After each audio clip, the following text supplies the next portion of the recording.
Think beyond a degree. Build real impact. Shape your future with an MBA. From IILM University. जब आप बात करते हैं कि सब हिंदू एक बदलेंगे, कैसे समझाएंगे? तो इस यात्रा का नाम तो रखा गया भिक्षा यात्रा, मगर इसमें भिक्षा दाल आटा चीनी चावल पैसे की नहीं है। इसमें भिक्षा है हिंदू एकता की। इसमें भिक्षा है जातियों से ऊपर उठकर एक होने की।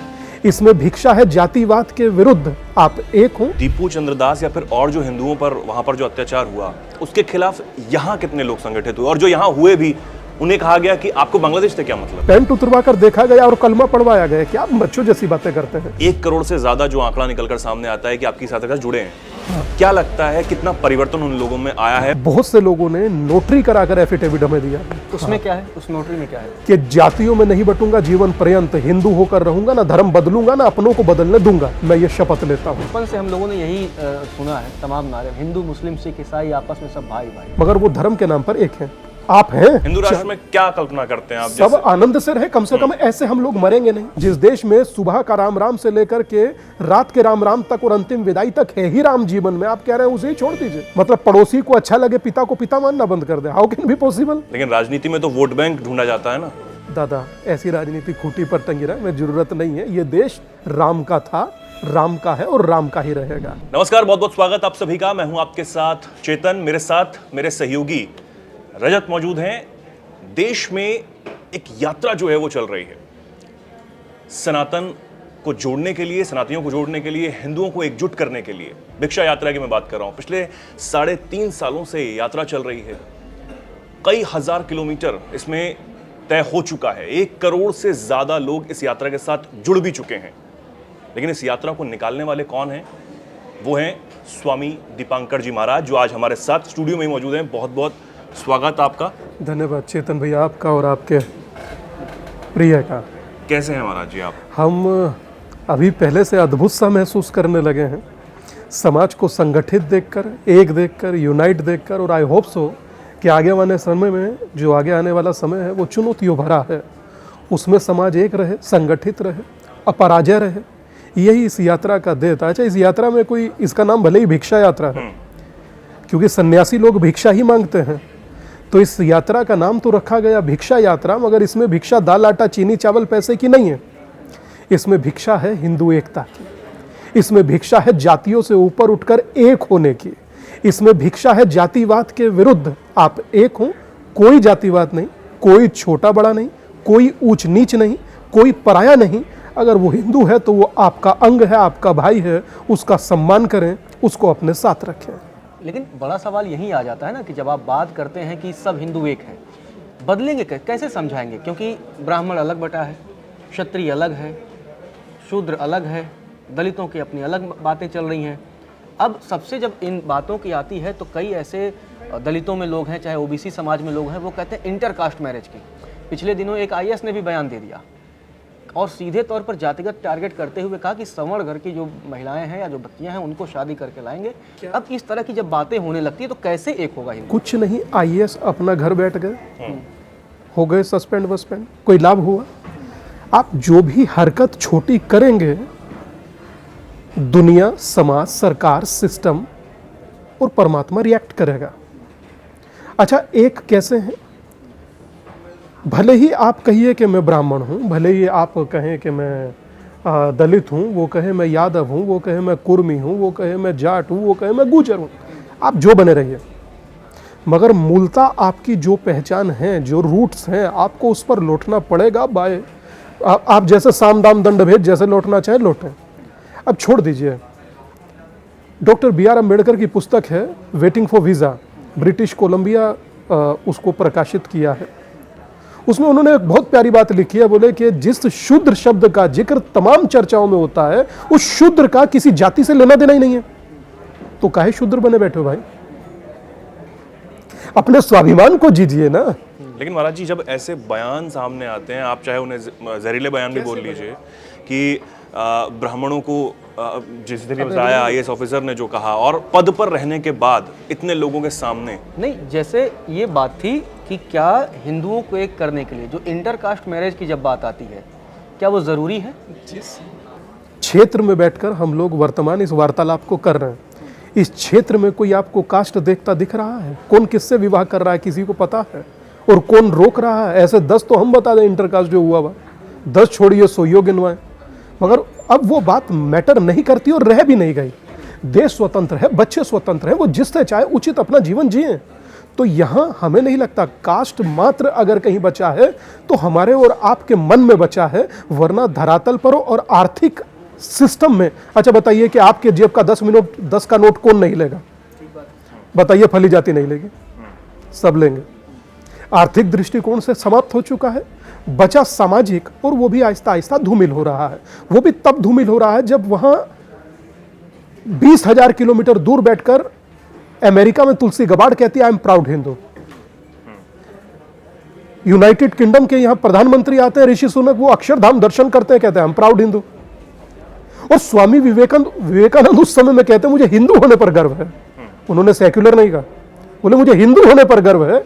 और भारत रत्न श्रद्धेय अटल जी कहते कहते इस धरा से चले गए, हिंदू तन मन हिंदू जीवन, रग रग हिंदू मेरा परिचय। मैं समझता हूं कि जिसमें तमाम नदियां आकर गिरे वो सिंधु हैं हम, हमें गर्व है खुद पर दादा, हिंदू हैं हम। एक कोई महापुरुष बताइए जिसके नाम के पीछे जाति लिखी हो, छोड़िए आधे घंटे का संवाद है, कोई ढूंढिए, कोई एक धर्म ग्रंथ ढूंढिए जिसमें जाति का जिक्र हो, आधे घंटे के संवाद में मुझे बताइए। मैं चाहता हूं मेरा मार्गदर्शन करें। आप सोचिए कि जिस कास्ट को हम कंधों पे लिए डोल रहे हैं, वो कास्ट शब्द भी भारत का नहीं है, पुर्तगीज भाषा से लिया गया शब्द है कास्ट। समूचा राष्ट्र उसे कंधों पर लिए डोल रहा है। तो मेरा विचार है, जो चीज एग्जिस्ट नहीं करती आपके मन में करती है, और वो मन में आपको चेतन से दूर करे या हमसे दूर करे, वो दूर करने वाली विधा कैसे हमारी हो सकती है? लेकिन आपने जब तमाम हिंदुओं की बात की, तो जब जोहरान ममदानी जब कुरान की शपथ लेते हैं तो कई लोग कहते हैं कि यार ये तो गलत कर दिया। देखिए, ममदानी यहाँ नहीं रहता, ममदानी हमारे लिए मैटर भी नहीं करता। हमारे लिए मैटर करते हैं आप, कैमरा चलाने वाले भाई, वो उधर कहीं चले गए देव बाबू, ये भैया, आप लोग ना मैटर करते हैं। तो मैं अपने देश के लिए, अपने समाज के लिए, अपने राष्ट्र के लिए, और भारत में कहीं भी या दुनिया में कहीं भी 121 करोड़ सनातनी हिंदू हैं, मैं मात्र उनसे प्रार्थना करता हूं कि जातियों से ऊपर उठकर संगठित हों। अगर आप बटे हुए हैं, मेरे पास कोई माचिस का तिल्ली नहीं है, वरना मैं आपको बताता, कोई आप उसे तोड़ दीजिए, ठीक है, एक माचिस की तिल्ली को तोड़िए, आसान होगा। पूरी माचिस निकालिए और तोड़कर देखिए, नहीं टूटेगा। आप अकेले कमजोर हैं, मैं यही बताने का प्रयत्न कर रहा हूं। छोड़ दीजिए, आपको यहां लगता है कि यहां तो बहुसंख्यक अभी अपने आप को हम कहते हैं, मगर बटकर हम जीरो हो जाते हैं। आपका पड़ोसी रहा बांग्लादेश, वहां पर क्या दीपू चंद्र दास से जाति पूछी गई? महाराज जी, दीपू चंद्र दास या फिर और जो हिंदुओं पर वहां पर जो अत्याचार हुआ, उसके खिलाफ यहां कितने लोग संगठित हुए? और जो यहां हुए भी, उन्हें कहा गया कि आपको बांग्लादेश से क्या मतलब? जो संगठित हुए उन्हें नहीं, जो नहीं हुए मेरा विचार उनके लिए है कि आप भी दीपू चंद्र दासी हैं, बस इतना ध्यान रखिए। अगर समझ में नहीं आ रहा, फ्यूचर में वक्त आपको समझा देगा। दीपू चंद्र दास से पूछा नहीं गया कि आप किस जाति के हैं, आप दीपू हैं, बस इतना याद रखिए। अमृत मंडल से पूछा नहीं गया अमृत मंडल आप किस जाति के हैं, बस आप इतना याद रखिए कि आप अमृत मंडल हैं। कल एक राणा बैरागी है, फैक्ट्री का मालिक था, उसको मार दिया गया, उससे ये नहीं पूछा गया कि आप राणा हैं या कौन हैं। मिस्टर विश्वास को मार दिया गया, आप ये नहीं पूछा गया कि आप किस जाति पूछ कौन रहा है मारने से पहले? हम अनावश्यक बटे बैठे और कुछ भी नहीं है। और यकीन मानिए पहलगाम में, अच्छा बताइए किसने जाति पूछी? छोड़िए, या साथ में पत्नियां थी, किससे जाति पूछी? क्या पूछा गया तुम बताओ? धर्म। फिर पैंट उतरवा कर देखा गया और कलमा पढ़वाया गया। क्या बच्चों जैसी बातें करते हैं? कोई जाति पूछ नहीं रहा, हम अनावश्यक कंधों पर उठाए घूम रहे हैं। वजन ज्यादा हो चुका है, हो सकता है आपको एकता ही भविष्य में आपकी ताकत, ढाल और चट्टान होगा। जी, आप हजारों किलोमीटर की जो यात्रा कर चुके हैं, 1 करोड़ से ज्यादा जो आंकड़ा निकलकर सामने आता है कि आपकी साथ अगर जुड़े हैं, हाँ। क्या लगता है कितना परिवर्तन उन लोगों में आया है? और आप, क्योंकि कई लोगों से मिलते हैं, दो चीजें हैं मिस्टर चेतन। एक, पहला तो वो लोग मात्र जुड़े नहीं हैं, बहुत से लोगों ने नोटरी कराकर एफिडेविट हमें दिया। अच्छा, उसमें क्या है, उस नोटरी में क्या है? कि जातियों में नहीं बटूंगा, जीवन पर्यंत हिंदू होकर रहूंगा, ना धर्म बदलूंगा, ना अपनों को बदलने दूंगा, मैं ये शपथ लेता हूं। और वो नोटरी है, कोई लेटर नहीं है लिखा हुआ। ठप्पा लगा कर दिए हैं। कभी आइए आश्रम आपको दिखाता हूं, इतने बड़े बड़े बंडल, उसको रैंडम चेक करिए। तो समाज बदल रहा है। आज आप तमाम सोशल नेटवर्किंग, आप तो खुद डिजिटल से जुड़े हैं, कितनों के पीछे हिंदू लिखा देखते हैं, कितनों के पीछे सनातनी लिखा देखते हैं। हटाइए, एक कदम और आगे बढ़िए, कारों के पीछे हिंदू लिखा देखते हैं, नहीं देखते हैं तो ध्यान दीजिएगा बहुतों के पीछे लिखा है। तो समाज में परिवर्तन आ रहा है, लोग अपने रूट्स की तरफ लौट रहे हैं और मुझे लगता है वापस लौटना ही चाहिए। बचपन से हम लोगों ने यही सुना है, तमाम नारे, हिंदू मुस्लिम सिख ईसाई आपस में सब भाई भाई। अब आप सिर्फ हिंदू की बात कर रहे हैं, सिख ईसाई और मुस्लिम की बात नहीं कर रहे हैं। इसलिए नहीं कर रहे क्योंकि मुस्लिम भले ही सिया है, सुन्नी है, बरेलवी है, देवबंदी है, अहले हदीस है, कमरिया है, गोसी है, ज्ञाना है, तेली है, पुंबे है, झुज्जे है, अशराफ है, मगर वो धर्म के नाम पर एक है। आप हैं? दीजिए मेरी बात का उत्तर, अगला फिर बताता हूं। तो आपको उत्तर होगा नहीं है। अब आइए, आप कैथलिक है, रोमन है, डेक्लस है, प्रोटेस्टेंट है, मगर जहां बात क्रिश्चियनिटी की आए वो क्रिश्चियन है। आप हैं? दीजिए उत्तर। तो वो एक क्यों है, हम बटे क्यों हैं? हमारे में बांटने वाली एक सड़ी गली व्यवस्था, जिसे हम सिस्टम कहते हैं, राजनीति कहते हैं, हमें वो बांटती है। मगर आप जोड़ सकते हैं, आप में वो कैपेबिलिटी है। उनको राजनीति नहीं तोड़ पाई, हिंदुओं को तोड़ दी, ये कैसे हुआ? राजनीति करने वाले ही लोग जब एक करने वाले होंगे तो कभी नहीं टूटते। जब राजनीति करने वाले लोग स्वयं के स्वार्थ से परिपूर्ण होकर के मनुष्य को मात्र एक वस्तु समझें तो आप बंटते हैं। लेकिन फिर एक लाइन है वसुधैव कुटुंबकम की, आप समझिए, आपको कोई नहीं समझता, आप समझते रहिए और वो हम सारे जीवन समझेंगे क्योंकि हमारे संस्कार में है। मगर मैं एक चीज कहना चाहता हूं, और जो मैं विचार कर रहा हूं या जो मैं सोचता हूं, एक होने में भला क्या दिक्कत है और क्यों नहीं होना चाहिए? हम लोग तो कहते हैं ना कि संघ शक्ति कलयुग है, यूनिटी की ताकत है। तो यूनाइट होने में प्रॉब्लम क्या आती है? कोई प्रॉब्लम नहीं आती। प्रॉब्लम यह आती है, आप मेरे साथ चल सकते हैं, चलिए, कोई दिक्कत नहीं, नहीं चल सकते तो भी कोई दिक्कत नहीं। आप मेरे लिए लिख सकते हैं, लिखिए, नहीं लिख सकते कोई दिक्कत नहीं। मेरे लिए कहीं बोल सकते हैं, बोल दीजिए, नहीं बोल सकते तो भी कोई दिक्कत नहीं। मगर जो अच्छा काम कर रहा है उसका विरोध मत कीजिए। इस देश को एक सेक्युलरिज्म का चूरन छटा करके 50 साल आप बोलते रहे धर्मनिरपेक्ष धर्मनिरपेक्ष। सेक्युलरिज्म की हिंदी क्या है, कोई बताइए तो सही। क्या लिखा है संविधान में सेक्युलरिज्म की हिंदी? आपको मालूम है? धर्मनिरपेक्षता का पाठ पढ़ाते हैं लोग। पंथ निरपेक्ष, नोटे धर्मनिरपेक्ष। यह देश धर्मनिरपेक्ष हो ही नहीं सकता। यह देश धर्म सापेक्ष है, निरपेक्ष नहीं। लेकिन राजनीति होने देगी महाराज जी? हमें लगता है कि देखिए, धर्म सापेक्ष तो ये देश रहेगा। अगर आप कहें राम को ना माने तो आप बचपना कर रहे हैं, अगर आप कहें कि महाकाल को ना माने तो ये बचपना कर रहे हैं। ये देश कभी धर्म निरपेक्ष नहीं, धर्म सापेक्ष होगा। ये देश पंथ निरपेक्ष है, ये एग्जैक्ट वर्ड है, पंथ निरपेक्ष।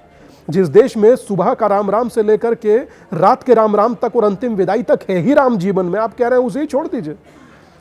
मतलब पड़ोसी को अच्छा लगे पिता को पिता मानना बंद कर दे। How can be possible? लेकिन राजनीति में तो वोट बैंक ढूंढा जाता है ना दादा। ऐसी राजनीति खूंटी पर टंगी रहा, में जरूरत नहीं है। ये देश राम का था, राम का है और राम का ही रहेगा।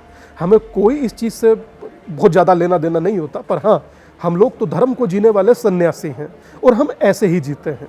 समाज को जोड़ना, राजनीति वो तलवार है जो काट देती है, धर्म वो सुई धागा है जो सिल देता है। तो मैं तो वही सुई धागा। कई लोग तो ये भी आरोप लगाते हैं ना कि जैसे बहुत, आप भी हैं, बागेश्वर महाराज हैं, धीरेन्द्र शास्त्री जी हैं, तमाम लोग हिंदू यात्रा वो भी निकालते हैं।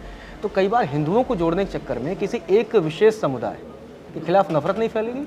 अच्छा, मतलब मैं एक हो रहा हूँ या चेतन मेरा भाई है, इससे आपको क्या बुराई है? इसमें नफरत का क्या मतलब है? ये नफरत मात्र यहीं फैल रही है कि जो विरोधी हैं वो यही कहते हैं। विरोधी है कहाँ दादा? A little knowledge is a very dangerous thing. अधूरा ज्ञान आप खतरनाक। किसी को विरोधी नहीं मानते? मैं अगर देव बाबू कहे कि मैं आपको विरोधी मान रहा हूं तो देव बाबू का दिक्कत है, मेरे तो भाई है ही। मैं किस बात का विरोधी आप नहीं समझ रहे हैं कि आपको कोई विरोध कर रहा है? आप नहीं समझ रहे आपको कोई विरोध करता है? मुझे लगता है कि इस यात्रा का भी कि आप ये क्यों कर रहे हैं, हिंदुओं को जोड़ने के लिए क्या जरूरत हो गई?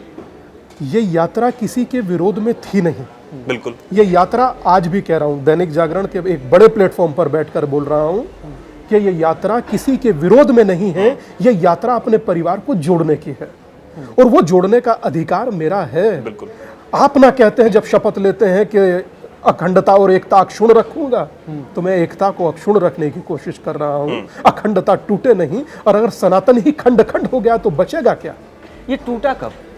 जिस चीज को आप जोड़ने की कोशिश करें टूटा कब? 1931 British census commissioner Herbert Risley कहते हैं जिसका माथा ऐसा वो उच्च जाति, जिसके कंधे ऐसे वो उच्च जाति, जिसकी आंखें ऐसी वो उच्च जाति, जिसकी ठोड़ी ऐसी वो निम्न जाति। ब्रिटिश सेंसस कमिश्नर बोले हर्बर्ट रिस्ले 1931 में। स्वामी दीपांकर ने नहीं कहा कि तेली ऊंचा मालिया लोहार ऊंचा है सुनार। मेरे लिए तो धरा का केंद्र बिंदु हिंदू। श्वेत भी मैं हूं, शुद्ध भी मैं हूं, विरुद्ध हो मेरे तो युद्ध भी मैं हूं, इस धरा का मैं केंद्र बिंदु हूं, प्रणाम भाई साहब मैं ही हिंदू हूं। तो मेरी तो यात्रा जोड़ने की है, समग्रता की है, एकता की है, समष्टि में उस एकता के पुष्प को पल्लवित करने की है, और वो चलेगी। विरोधी क्या समझते हैं मैटर नहीं करता। महाराज जी, एक सवाल बहुत ज़्यादा ज़रूरी हो जाता है इन दिनों, जब बांग्लादेश में ये जो चीज़ें चल रही हैं या फिर कहीं और किसी देश में चल रही हैं, हमारे देश में बहुत सारी खबरें जो हैं वो निकल कर सामने आती हैं। जब हिंदुओं की अगर हम एक तरफा बात करते हैं, और आप जिस तरीके से बात कर रहे हैं कि हिंदुओं के एक परिवार को संगठित जो है वो होना चाहिए, सामने वाला इसको कट्टरता सोच रहा है। नहीं तो सामने वाला भी कर ले, हम मना कर रहे हैं। वो तो कह रहे हैं हमें कहें, तो बस तो फिर हमें तो करने दीजिए। आप ये कह रहे हैं कि जब उनको आप कट्टरता कह रहे हैं तो आप हम कहाँ कट्टरता कह रहे हैं? हमने किस, अच्छा बताइए हमने कहाँ कट्टरता कहा? कोई बात नहीं, पर हम किसी को कोई कट्टर नहीं कह रहे। हमारे लिए सब परिवार का हिस्सा है, मगर मेरा अधिकार है मैं अपने परिवार को जोड़ूं।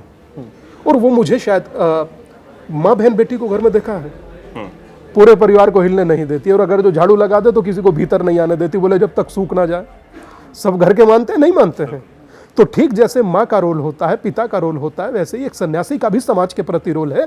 मैं हिंदू का दिया खाता हूँ, हिंदू की दी कार में चलता हूँ, हिंदू का दिया फोन रखता हूँ, हिंदू का दिया अन्न खाता हूँ। यार मेरा कर्तव्य है कि मैं उसके लिए कुछ करूँ, और मैं जोड़ रहा हूं, मैं तोड़ नहीं रहा हूं। मेरा एक वाक्य कोई ऐसा आप दिखाइए जो किसी के विरोध में हो, सिंगल नहीं मिलेगा। हाँ, जोड़ने वाले करोड़ों मिलेंगे। तो मेरा काम जोड़ने का है और मुझे जोड़ना चाहिए। और मुझे लगता है मैं थोड़ा लेट हो गया, मुझसे पहले बाकियों को जोड़ देना चाहिए था। मुझे तो ये करना ही नहीं चाहिए था। पर मैं समझता हूं संगठित सनातन मजबूत भारत, एकता के लिए हम लोगों को करना होगा। और ये अश्वमेघ यज्ञ है सनातनी का, एकता के लिए। इस यज्ञ में हर व्यक्ति को अपनी आहुति डालनी चाहिए। महाराज जी, 2047 तक का एक विजन रखा गया है देश में। 2047 तक क्या परिवर्तन आप देख रहे हैं? आज के समय में खड़े होकर क्या परिवर्तन आप देख रहे हैं? आप चौथी सबसे बड़ी अर्थव्यवस्था बन गए हैं। आप मोबाइल के हब होते जा रहे हैं, चांद के अछूते कोने पर अपना यान उतार रहे हैं। आज दुनिया आपके पासपोर्ट को देखने का नजरिया बदल दिया। आज आप जितना भी आप देखिए कि आपके उत्तर प्रदेश में कितना सारा काम आ रहा है, कितनी फैक्ट्रीज आ रही हैं, कितनी बड़ी बड़ी फर्म आ रही हैं काम देने के लिए। तो मैं समझता हूँ कि बदल तो रही है सिस्टम। आप सोचिए कि उत्तर प्रदेश जैसे शहर में कितने एयरपोर्ट हैं, आप कल्पना कर सकते हैं। और जो नए बने हैं उनकी कल्पना कर सकते हैं। आप वंदे भारत जैसी आप ट्रेन देखिए ना, और जो नई ट्रेन का लुक आया है देख करके मन प्रसन्न है। हमारा मन कर रहा है जिस दिन मिलेंगे अश्वनी भाई से कहेंगे आभार ऐसा ट्रेन देने के लिए। जब आप ये सारी बातें करते हैं ना, तो सोशल मीडिया पे ही आपके कमेंट में कई लोग लिखते हैं कि आप बीजेपी से प्रभावित हैं। आपकी तमाम तस्वीरें भी अभी हमने देखी कि बहुत सारे बीजेपी नेताओं के ही साथ थी।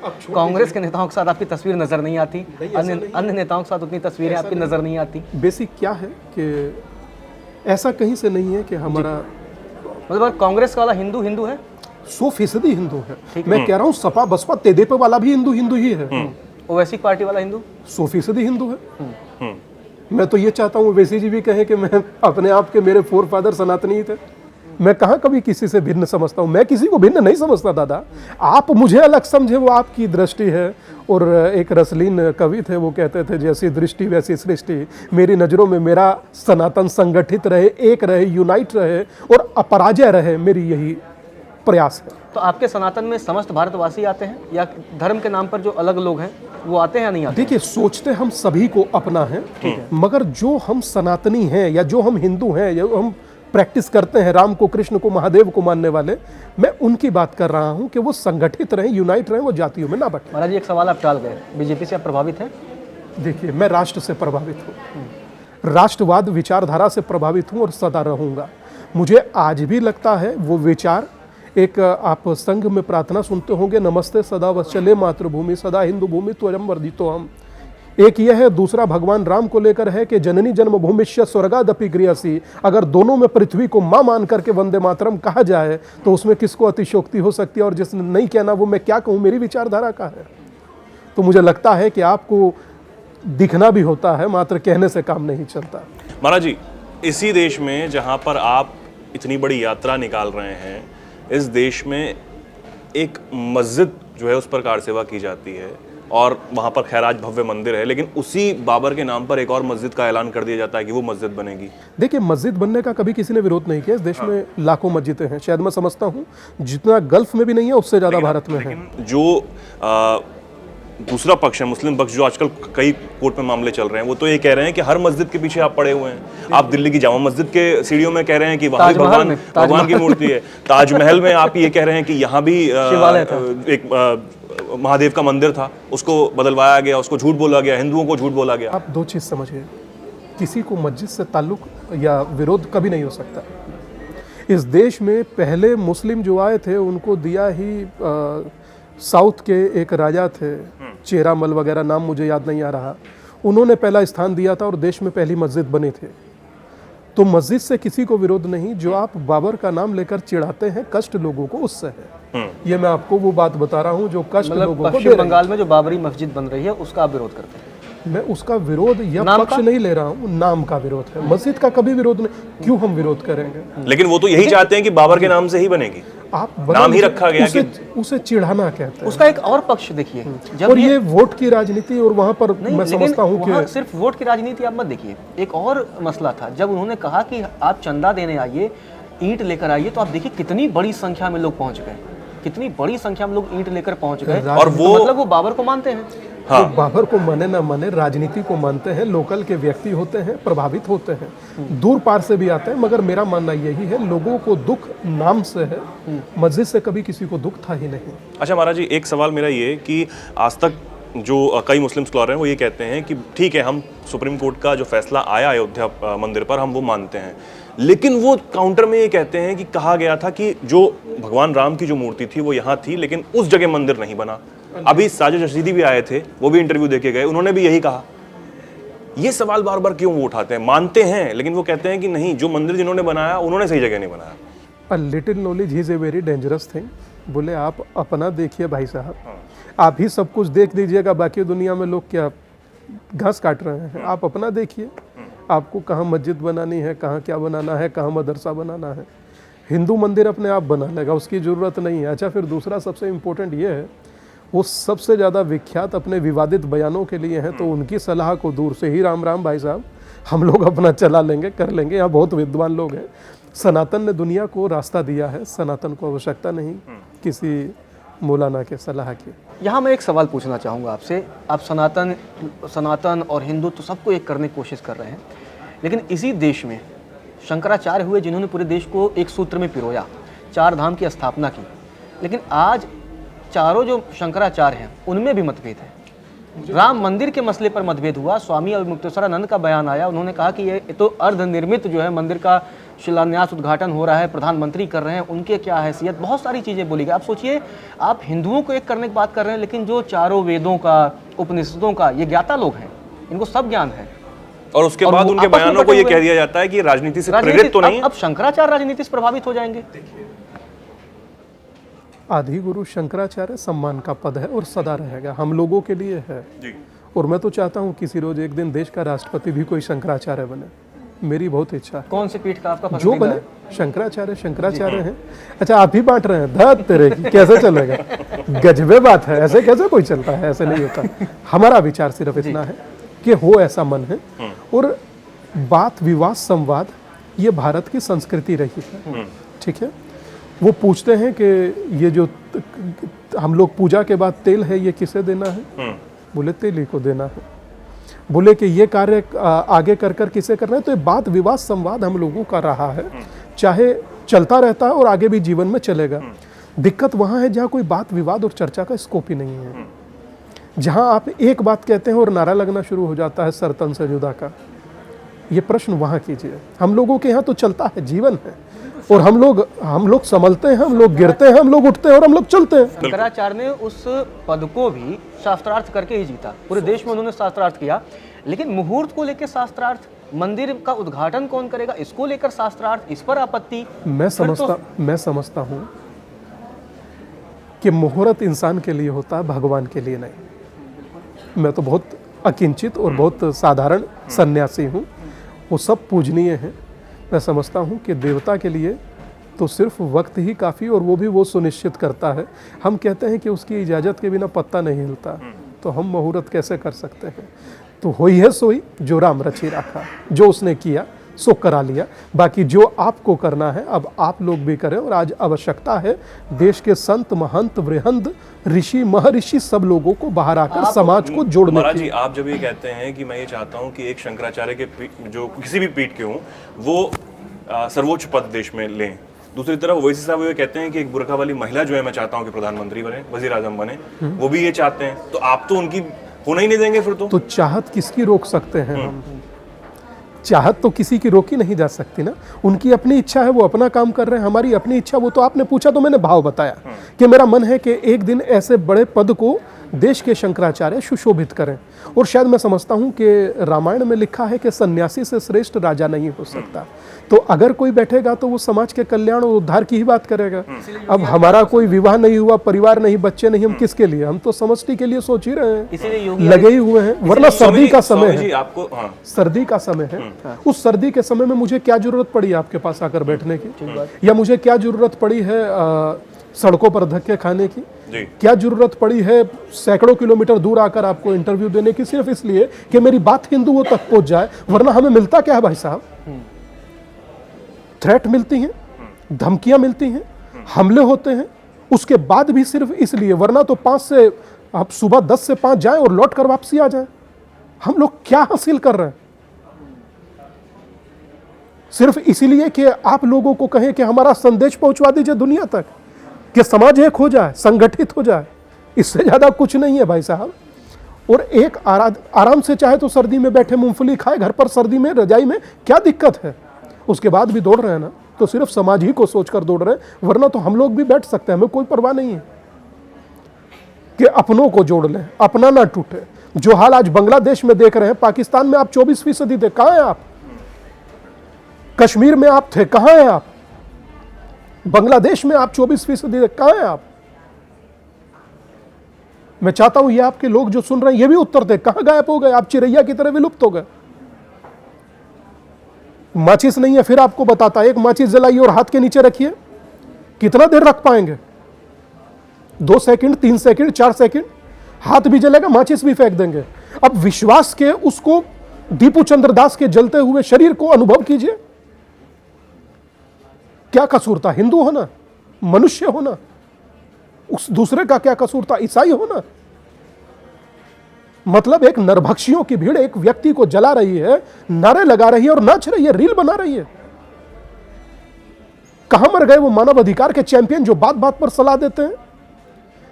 कहां डूब गई वो सियासत जो हर बात पर अपना व्यंग जारी करती है? कहां चली गई वो मानवाधिकार की चैंपियन जो कहती हैं कि मानवता के लिए काम करना चाहिए? क्या दीपू चंद्र दास नहीं है? क्या दीपू चंद्र दास वहां पर रहने वाला कोई मानव नहीं है, या हिंदू नहीं है, या वो कोई, या उसके कोई राइट्स नहीं है? एक भाई साहब कहते हैं कि 14 ही तो मरे, 14 को मारना क्या नरसंहार होता है?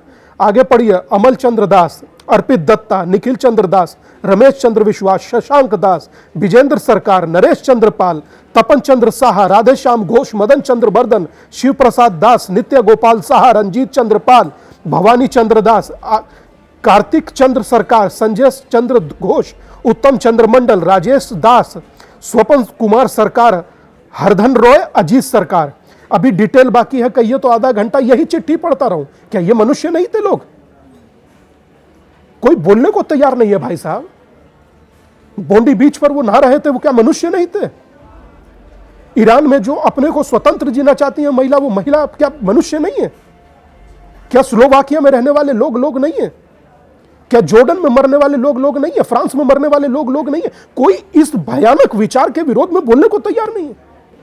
ये क्यों हो जाता है कि गाजा पर आवाज उठ जाती है लेकिन ऐसे मामलों पर उतनी आवाजें बुलंद नहीं हो पाती? वो याद रखिए कि जिसको लग रहा था कि कश्मीर फाइल और केरला फाइल झूठ है, बांग्लादेश फाइल लाइव चल रही है। कोई बोलने को छोड़िए, कोई कहने को तैयार नहीं है। मैं तमाम रात में न्यूज चैनल का कभी कभी डिबेट देखता हूं, जब और डिबेट चल रही होती है मुझे दुख हो रहा होता है ये देख करके कि बांग्लादेश की बात बोलने को तैयार नहीं हम लोग। बोलना चाहिए, आप लोगों से उम्मीद है, आप लोग नहीं बोले, बोलेगा कौन? स्वामी जी क्या करना चाहिए? रामचंद्र का एक भजन है, एक सिंगर ने गाया, बोले तुमरे बिन हमरा कोई नहीं दोस्त। तो इस देश की सशक्त और बुलंद आवाज मीडिया है। अब आप ही अगर जो नहीं उड़ाएं तो तुमरे बिन हमरा कोई नहीं, पड़े हैं मर रहे मर रहे, जी रहे हैं जी रहे। उनसे पूछिए ना कि जिस दीपू चंद्र दास को जलाया गया, बाद में उसकी बहन के साथ, उसके फीमेल के साथ जो परिवार की थी, रेप हुआ, नहीं होता दुख। क्यों? क्योंकि हम लोग 1500 किलोमीटर दूर बैठे हैं। मैंने जब किशनगंज की अंतिम यात्रा किया था बिहार का, तो वहां से 54 किलोमीटर दूर था। मैंने वहां कहा आपसे 54 किलोमीटर दूर है, बहुत ज्यादा दूर आप लोग नहीं है। और वहां पर जितनी देवियां वहां पर आई थी उस यात्रा में, गिरिराज सिंह भी साथ थे, कैबिनेट मिनिस्टर, मैंने उनको कहा कि आप देखिए सबके माथों पर कोई तिलक तक नहीं है, बिंदिया तक नहीं है। तो एक महिला से मैंने पूछा, मैं अपना अनुभव बता रहा हूं आपको, मैंने कहा काहे नहीं माथा, काहे एकदम माथा सुना है? बोले बाबा पहचान लेता है। क्या कहिएगा? और बांग्लादेश देखने के बाद इससे पहले आप सोचिए 2400 घटनाएं हो सकी हैं, सैकड़ों हजारों लोग मारे जा चुके हैं। ढाका में ढाकेश्वरी मंदिर नहीं बचा, आप बचेंगे? महाराज इसका इलाज क्या है? क्या वहां जो अल्पसंख्यक हैं उन्हें भारत में अब बुला लेना चाहिए? क्योंकि वहां पर तो यही मांग उठ रही है। पाकिस्तान में जो हिंदू हैं वो कम संख्या में बचे हैं, 5-6 करोड़ क्या भारत घुसपैठिया है? 5-6 करोड़ मेरे हिसाब से आज की तिथि में है। हाँ। शिव प्रकाश जायसवाल ने उस समय में कहा था, कांग्रेस की गवर्नमेंट में वो MOS गृह मंत्रालय थे, तब उन्होंने कहा था कि 1.25 करोड़ है। मैं समझता हूं आज की डेट में 5 से 6 करोड़ है। क्यों है? अमेरिका से हाथ में जंजीर बांध कर आता है, कोई बोलने की हिम्मत रखता है? क्यों बांध के भेजा?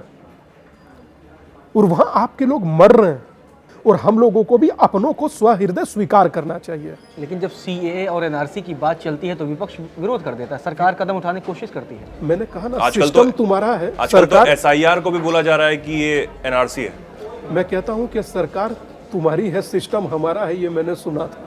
लेकिन एक चीज़ और होता है महाराज जी, जब ये तमाम हत्याएं, जब आप लिस्ट गिना रहे थे, उसके बाद बांग्लादेश की पूर्व प्रधानमंत्री खालिदा जिया का निधन होता है और भारत के विदेश मंत्री पहुंच जाते हैं। हिंदुओं पर उस तरीके का बयान भारत सरकार की तरफ से नहीं आता जो आना चाहिए, मुझे लगता है, अगर आप जो उम्मीद कर रहे होंगे। लेकिन राजनीति को बैलेंस करने के लिए भारत के विदेश मंत्री वहाँ पहुँच जाते हैं। देखिए वो अपने स्तर पर क्या कर रहे हैं, और बहुत सा काम सरकार बैकडोर से ऐसा होता है जो डिप्लोमेट्स चैनल से होता है, वो मुझे और आपको पता नहीं होता। मगर उम्मीद है कि कम से कम ये सरकार बोलेगी भी और करेगी भी। उनसे क्या कहें जो मुझसे ये कह रहे हैं कि वहाँ के हिंदू क्या हमारे हिंदू हैं? वो तो बांग्लादेश के हिंदू हैं। ऐसा कहते हैं ना, गाजा के मुस्लिम क्या हमारे मुस्लिम हैं, फिलिस्तीन के मुस्लिम क्या हमारे मुस्लिम है। बोलने की हिम्मत है? छोड़ दीजिए, ईसाई के यहाँ जन्मा बच्चा ईसाई, मुस्लिम के यहाँ जन्मा बच्चा मुस्लिम। आपके यहाँ जन्मा बच्चा त्यागी, वर्मा, शर्मा, जाट, यादव, गुजर, दलित, वाल्मीकि क्यों हो जाता? अपने हृदय पर हाथ रखकर सोचिए। इसीलिए कहता हूं कि अब बटने का नहीं, संगठित होकर डटने का वक्त स्वामी है। दीपंकर चाहते हैं कि हिंदू राष्ट्र हो जाए भारत। हिंदू राष्ट्र है ही, चाहूं क्या? हिंदू राष्ट्र में क्या कल्पना करते हैं आप? सब आनंद से रहे, कम से कम ऐसे हम लोग मरेंगे नहीं। सभी ऐसा धर्मों मेरा के लोग, विचार है। सभी धर्मों के लोग रहे। राम के साथ नहीं रहते थे क्या? राम राज्य की कल्पना मैं कर रहा हूं, गांधी जी नहीं करते थे। जिनका प्रतिदिन का भजन होता था रघुपति राघव राजा राम, आगे का मैं गाता नहीं क्योंकि वो मिक्स्ड है। ओरिजिनल भजन था रघुपति राघव राजा राम, पति तपावन सिद्धा सीताराम, उन्होंने परिवर्तन कर लिया। सुंदर विग्राम मेघा श्याम, गंगा तुलसी शालिग्राम, भगत गिरीश्वर सीताराम, भगत जनप्रिय सीताराम। ये ओरिजिनल था, वो मिलावटी। तो मुझे लगता है ओरिजिनल चीज लोगों को पता होनी चाहिए। ठीक है, एक आखिरी सवाल महाराज जी आपसे ये कि जिस तरीके से हम तमाम चीज़ों पर, तमाम मुद्दों पर बात कर रहे हैं, और आप जिस तरीके से हिंदुओं को लेकर बात कर रहे हैं, रोने की श्रृंखला इतनी है, ये विषय तमाम है ही नहीं दादा। आपका भी वक्त खत्म हो जाए, मेरा भी, तब भी ये दर्द धमकी भी आती खत्म। है महाराज जी कोई आपको? अब दादा, अभी हमने आपको अपनी बातों में कहा ही था, हम लोगों को क्या सामना करना पड़ता है। हम लोगों को क्या देश के बाहर से भी कॉल आते हैं? हाँ, 100% आते हैं। पाकिस्तान से, बांग्लादेश से? 100% आते हैं। बोले क्या? क्या कहा जाता है आपको? अब ये संबंधित अधिकारियों को हम अवगत करा देते हैं, बस सिर्फ इतना मेरा काम है। मैं मीडिया में बोलने वाला, चिल्लाने वाला सन्यासी नहीं हूँ। मुझे चुप से अपना काम करना चाहिए। सोचिए, आपको 3 साल बाद मेरी यात्रा के बारे में आज चर्चा कर रहे हैं। 3 सालों तक चुप से काम ही कर रहा था ना। मैं आगे भी चुपचाप अपना काम करने वाला व्यक्ति, मुझे शोर मचाने की आदत नहीं है। खामोशी से शोर, आप अपना काम कीजिए तो वो काम ही शोर मचाएगा। ठीक है, बहुत बहुत धन्यवाद महाराज जी हमारे साथ जुड़ने के लिए, और बड़े ही बेबाकी से तमाम सवालों का जवाब उन्होंने दिया और बताया कि क्यों ये सनातन यात्रा इतने सालों से, इतने 1000 किलोमीटर जो है वो हुई है और आगे भी ये जारी रहने वाली है। बहुत बहुत धन्यवाद। आप इस पर जो भी राय रखते हो, जो भी कुछ कहना चाहते हो, लिखें। देखते रहें दैनिक जागरण। नमस्कार।